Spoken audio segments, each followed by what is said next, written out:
नमस्कार। सर्वप्रथम मैं भारतीय इतिहास अनुसंधान परिषद को धन्यवाद देना चाहता हूं।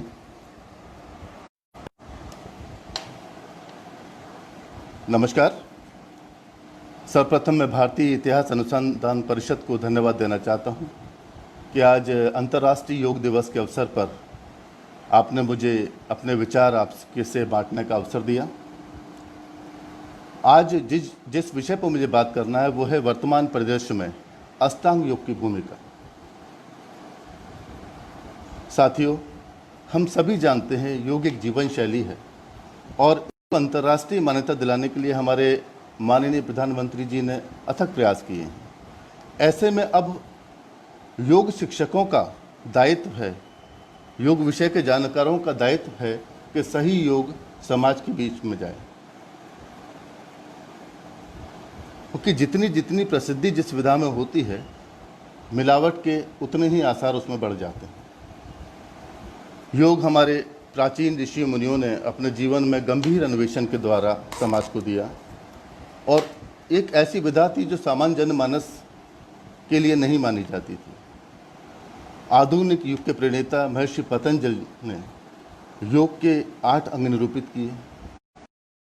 99 सूत्र के माध्यम से योग के व्यक्ति के जीवन के विभिन्न चरणों का व्याख्यान दिया। उसमें समाधिपाद, साधनापाद, विभूतिपाद, केवल्यपाद की व्याख्या की। तो सामान्य जनमानस में इसका प्रचार प्रसार होने लगा। आज योग को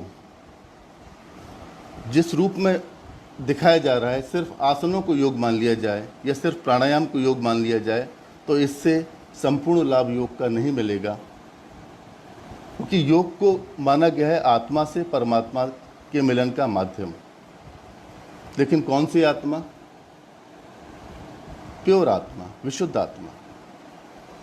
मैं उदाहरण से आपको समझाऊं। देखिए, मैं सामान्य से सामान्य शब्दों में आज अष्टांग योग की व्याख्या करना चाहूँगा। आप सुनार से 1 तोला सोना लेके आइए और उससे गहना बनवा लीजिए। फिर सुनार के पास जाके बोलिए कि एक सोने का मुझे 1 तोला का दाम दे दे। वो मना कर देगा, कहेगा इसमें से टाँके निकलेंगे। कोई भी गहना जब बनता है तो उसमें तांबा या पीतल मिलाया जाता है और तांबा पीतल निकालने के बाद में जितना सोने का वजन होगा उतना सुनार आपको कीमत देगा। ठीक वैसे ही मनुष्य योनि में हम जाने अनजाने में बहुत सारे क्लेश और व्याधियों को लेते हैं और विशुद्ध आत्मा नहीं बन पाते। तो योग वो माध्यम है जिसमें महर्षि पतंजलि जी ने 8 अंग निरूपित किए। पहले 5 बहिरंग, यम, नियम, आसन, प्राणायाम, प्रत्याहार, अंतिम 3 धारणा, ध्यान और समाधि, अंतरंग। ये व्यक्ति को अंतर की जाते हैं। तो आज मैं वर्तमान परिदृश्य की जब बात होती है तो जब सारा समाज से जूझ रहा है, एक सर्वव्यापी महामारी संसार में है, उपाय किसी को समझ में नहीं आ रहा अभी, तो ऐसे में मस्तिष्क, जैसा हम सभी जानते हैं, मनुष्य की कोई भी क्रिया शरीर और मस्तिष्क के समन्वयन का परिणाम होती है। जितना अच्छा समन्वयन मस्तिष्क और शरीर का होगा उतनी अच्छी हमारी क्रिया और प्रतिक्रिया होगी। जितना असामान्य कोऑर्डिनेशन होगा उतनी असामान्य क्रिया होगी। अपनी क्रियाओं पर हमारा वश नहीं होगा। योग में हम 2 चीज़ें मान के चलें, एक तो सूक्ष्म शरीर, दूसरा स्थूल शरीर। अब जो आसनों के माध्यम से आपको उपलब्धियां होती हैं वो आपके स्थूल शरीर की उपलब्धियां हैं, इनको हम योग का बाय प्रोडक्ट कह सकते हैं। लेकिन योग के अंतिम उद्देश्य में पहुंचना, आत्मा से परमात्मा से मिलने वाली बात जहाँ होती है, वहाँ पतंजलि 8 अंगों का अनुसरण हमें क्रमबद्ध तरीके से करना होगा। बीच में से नहीं कि आप ध्यान में सीधे चले गए। ध्यान की स्थिति में बैठने के लिए आपको कुछ अहर्ताएँ होती हैं जिनका पालन करना पड़ेगा। आपको अपने शरीर को एक स्थिर स्थिति में रखना पड़ेगा। आपके अपने श्वास प्रश्वास को में जो चंचलता है उसको समाप्त करना पड़ेगा। इसलिए महर्षि पतंजलि ने ये 8 अंग निरूपित किए।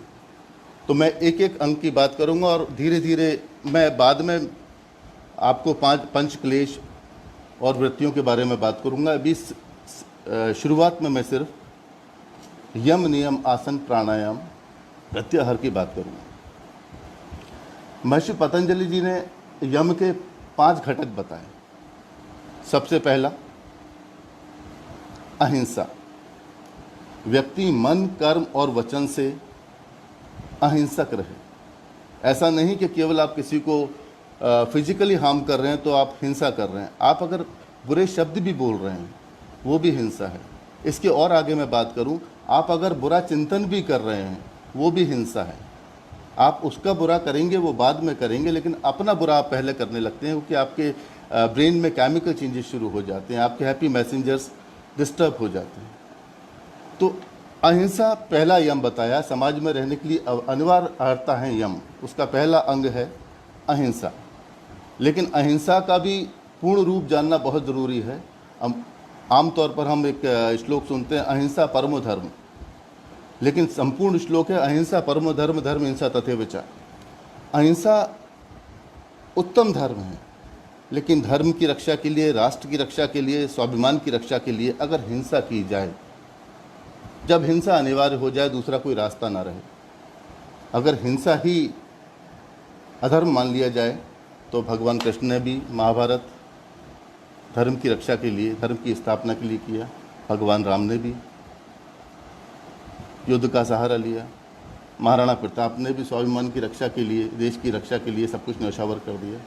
तो अहिंसा को समझे हम। अहिंसा सिर्फ फिजिकली हार्म नहीं, मन से भी, कर्म से भी, वचन से भी हम अहिंसक हों। दूसरा है सत्य। यम का दूसरा घटक है सत्य। सत्य का पालन करें मन, कर्म और वचन से, थॉट्स, एक्शन एंड डीड्स।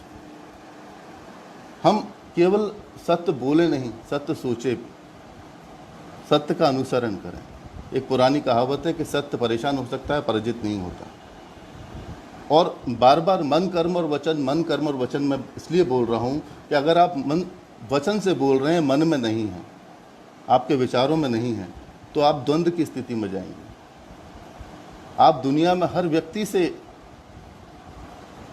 द्वंद्व कर सकते हैं, लेकिन स्वयं से नहीं कर सकते। विरोध ले सकते हैं, अपने आप में जो विरोध शुरू हो जाता है वो द्वंद्व कहलाता है और उसके परिणाम बहुत घातक होते हैं। आज आप देखिए, यमों को जितने भी महर्षि, इनको आप कोरिलेट समस्याओं से आपके अपने आप समझ में आ जाएगा कि हमारी इन समस्याओं की मूल जड़ क्या है। तीसरा है अस्ते, चोरी नहीं करना। ये भी मन, कर्म और वचन। चोरी का आशय ये नहीं कि आपने किसी से पैसा ले लिया या किसी का पैसा निकाल लिया। आपको जो कार्य मिला है उस कार्य को भी आप नहीं कर रहे, वो भी चोरी की श्रेणी में आता है। फिर अगला है अपरिग्रह। यम का चौथा घटक है अपरिग्रह। ज़रूरत से ज़्यादा संचय नहीं करना। बहुत संचय करने की जो प्रवृत्ति है वो, जब एक सेगमेंट ज़्यादा संचय कर लेगा तो ये तो माने है कि दूसरे सेगमेंट पर कम रह जाएगा। फिर सर्वे भवन्तु सुखिनः सर्वे सन्तु निरामया सर्वे भद्राणि पश्यन्तु मा कश्चित् दुःख भाग् भवेत् की धारणा ही खत्म हो जाएगी। सबको सुखी रखना है, किसी दूसरे की व्यक्ति की वस्तु पर कोई अधिकार जमाने की हम चेष्टा न करें, जो है उसमें सुखी रहे। अपरिग्रह करने की प्रवृत्ति भी क्लेश की बहुत बड़ी जड़ है। फिर आता है ब्रह्मचर्य, कंट्रोल सेक्सुअल बिहेवियर। हम अपनी ऊर्जा को परमपिता परमात्मा में लगाएं।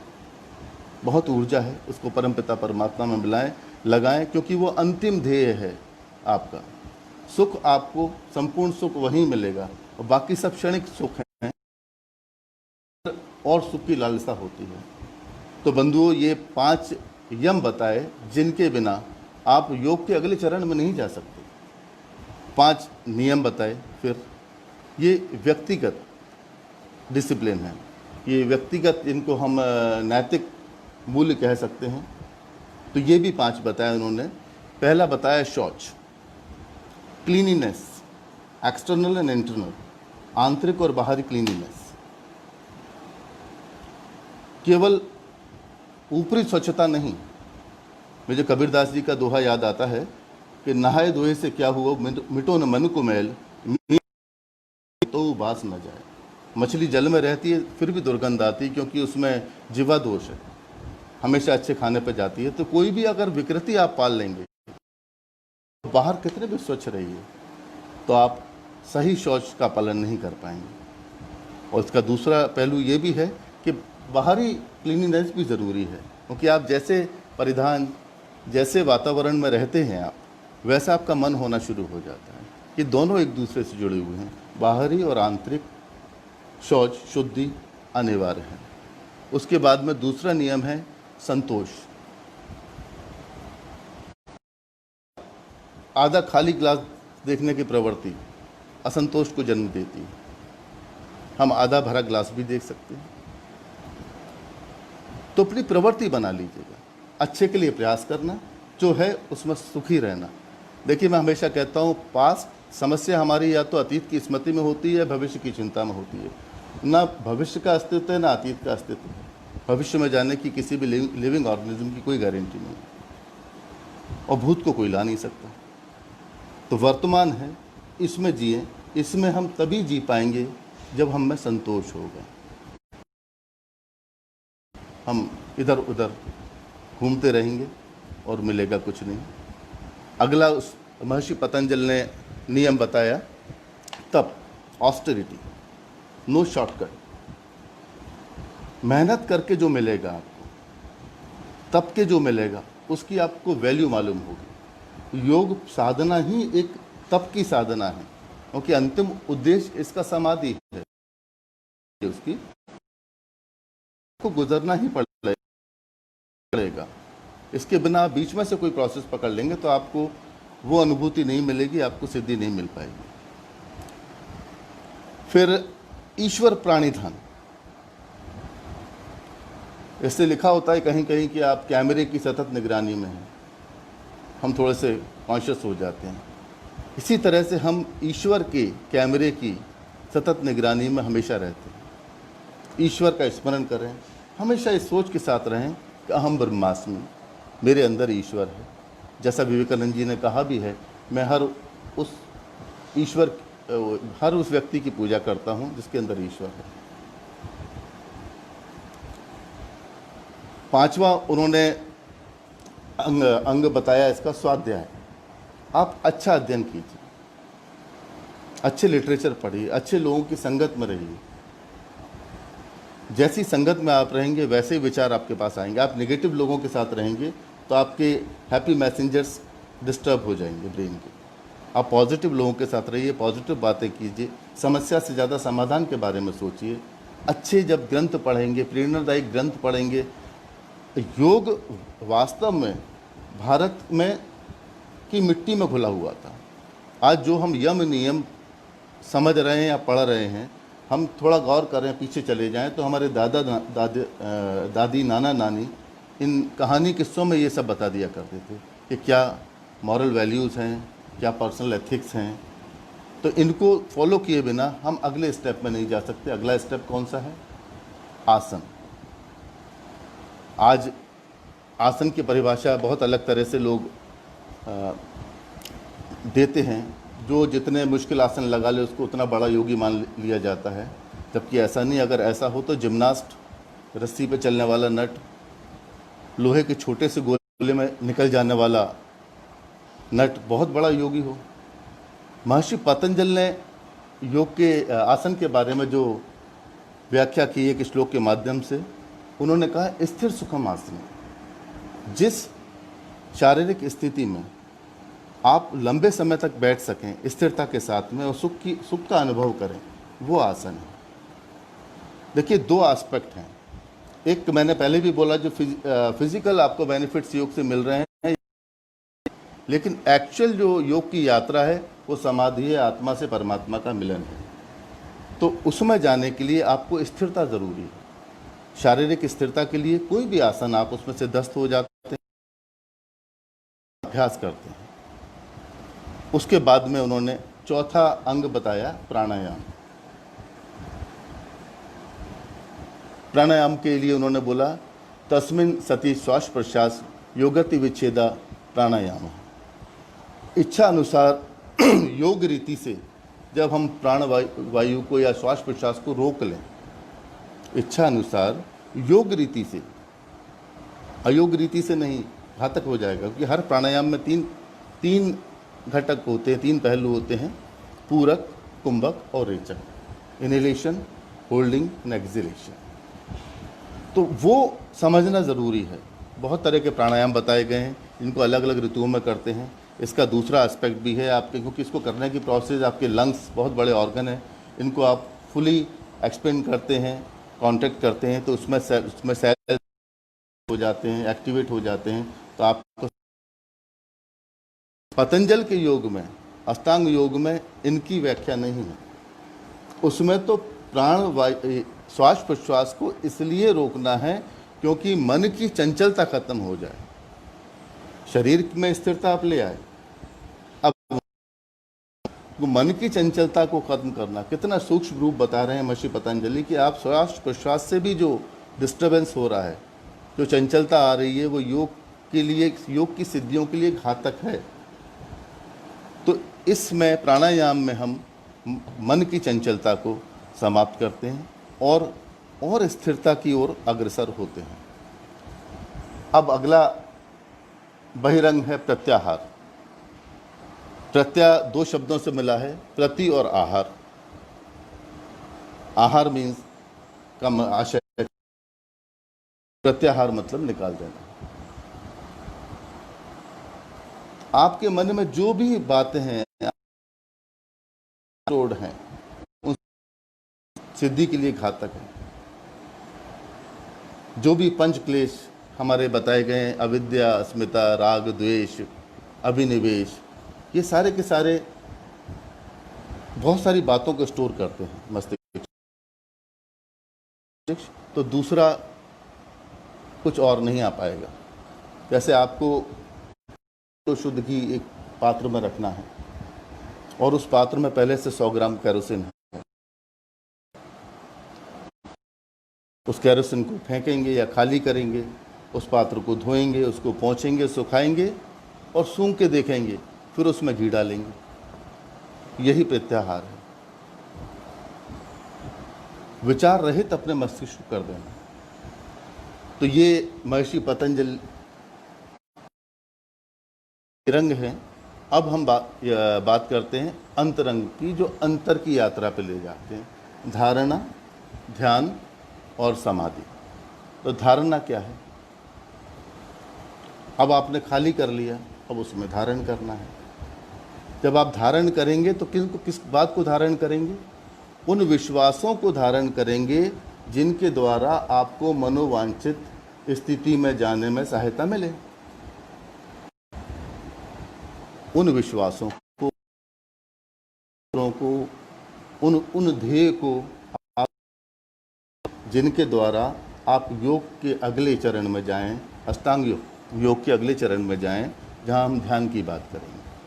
तो आपको धारणा समझ में आई?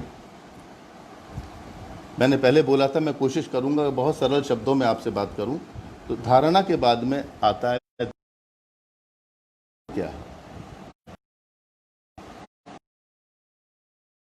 किसी ध्येय पे लंबे समय तक स्थिरता ले आए। जब साधक लंबे समय तक किसी ध्येय पर स्थिरता लाने में सक्षम हो जाए, समर्थ हो जाए, ऐसी स्थिति को हम ध्यान कहते हैं। इसकी बहुत सी टेक्निकल डेफिनेशन हो सकती हैं, penetrating to the deeper level of mind for the sake of expansion of consciousness. लेकिन मैं बहुत सरल रहा हूँ क्योंकि कठिन और जटिल बहुत सी जगह मिल जाएगा आपको। लेकिन आज मेरा प्रयास है, क्योंकि सुनने वाले श्रोता योग विषय के विशेषज्ञ नहीं होंगे, इसलिए बहुत सरल तम जनमानस के लिए मैं अपनी बात करूं। अंतिम उद्देश्य अब योग का आता है समाधि। इसमें थोड़ी सी बात लोग सोचते हैं समाधि में चले गए तो लौट के नहीं आएंगे, ऐसा नहीं। आपका सूक्ष्म शरीर जाएगा, स्थूल शरीर नहीं जाएगा। समाधि वो अवस्था है, या हम ये कह सकते हैं कि ध्यान की पूर्णावस्था है समाधि, जिसमें ध्येय और चित्त का विलय हो जाए, चित्त ध्येय में चला जाए, अपना भान ना रहे। मैं कई बार कहता हूँ कि समाधि, ध्यान और धारणा को समझाना लगभग ऐसा है जैसे किसी गूंगे के मुंह में गुड़ रख दिया जाए और उससे पूछा जाए कि इसका स्वाद कैसा है। वो उसको गुड़ की मिठास तो अनुभव करेगा, लेकिन उसको बता नहीं पाएगा। तो ठीक ये अंतर यात्रा इसीलिए कहा गया। आप इस पर खुद ही अनुभव करेंगे जब बिल्कुल आपका ध्येय और चित्त एक हो जाएं, समाधि है, आप निर्विकार हो जाएं, निर्विकल्प हो जाएं, सारे क्लेशों से मुक्त हो जाएं, तब समाधि की स्थिति में जाते हैं। और समाधि को समझाने के लिए आदि शंकराचार्य जी द्वारा रचित निर्वाण स्तोत्रम का मैं आज आपसे शेयर करना चाहूँगा। आदि शंकराचार्य समाधि को जिस तरह से समझाया उसको शायद ही कोई समझा पाए। उन्होंने कहा, मनोबुद्धि अहंकार चित्ता निनाहम, न च श्रोत्र जीवे न चाघ्राण नेत्रे न चा व्योम भूमिर न तेजो न वायु चिदानंद रूपः शिवोहम शिवो, न चा प्राण संज्ञो न वै पंच वायु न वा सप्त धातुर न वा पंचकोशा न वाक्पाणि पादो न चोपस्थ पायु चिदानंद रूपः शिवोहम शिवोहम। न मे देश रागो न मे लोभ मोहो मदो नैव में नैव मास्तर्स भावः, न धर्मो न चार्थो न कामो न मोक्षा चिदानंद रूपः शिवोहम शिवोहम। न पुण्यम न पापम न सुख्यम न दुख्यम न मंत्रो न तीर्थम न वेदा न यज्ञ अहम भोजनव नैव भोज्यम न भोक्ता चिदानंद रूपः शिवोहम शिवोहम। न मृत्यु न शंका न मैं जाति भेदा, पिता नैव मैं नैव माता न जन्मा, न बंधुर न मित्रम गुरु नैव शिष्य चिदानंद रूपः शिवोहम शिवोहम। अहम निर्विकल्पो निराकार रूपो विभुत्वाच सर्वस्त्र सर्वेन्द्रियाणाम न चा संगतम नैव मुक्तिर्न मेयः चिदानंद रूपः शिवोहम शिवोहम। अब इसको आप, मेरा हमेशा प्रयास रहता है कि पूर्ण न बता के जिज्ञासा मन में पैदा की जाए। अब आप इसको निर्वाण स्तोत्रम को पढ़िए, इसका अर्थ जानिए। न पुण्य न पाप न सुख न दुख न वेद न मंत्र न यज्ञ न तीर्थ हूँ, मैं कुछ भी नहीं हूँ, मैं तो केवल अहम शिवोहम, अहम निर्विकल्पम निराकार रूप हूँ, मैं ईश्वर का अंश मात्र हूँ, मैं ईश्वर हूँ। अहम ब्रह्मास्मि की जो परिपाटी है उससे व्यक्ति कितना अपने आप में सुदृढ़ हो जाता है, उसकी सोच सुदृढ़ हो जाती है, शक्तिशाली हो जाता है, उसको लगने लगता है कि मैं ईश्वर का अंश हूँ। ये आज मैं कहना चाहता था। तो आप 8 अंगों का पालन कीजिएगा क्रमबद्ध तरीके से। आप देखेंगे आप में एक नई ऊर्जा का संचार होगा, भय आपके साथ नहीं रहेगा। क्योंकि और फिर मैं बार बार बोल रहा हूँ कि केवल फिजिकली स्ट्रांग होने से आप स्वस्थ नहीं होंगे, आपका सर्वांगीण विकास नहीं होगा। देखिए फिजिकली तो दुर्योधन भी बहुत फिट था, लेकिन मानसिक रूप से फिट नहीं थे, इसलिए कभी भी दुर्योधन का नाम श्रद्धा से नहीं लिया जाता।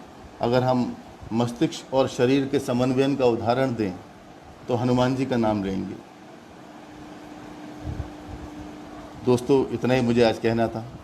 मैं पुनः भारतीय इतिहास अनुसंधान परिषद को धन्यवाद देना चाहता हूं कि आज एक महत्वपूर्ण दिन, महत्वपूर्ण विषय पर मुझे उन्होंने अपना व्याख्यान देने के लिए आमंत्रित किया। धन्यवाद।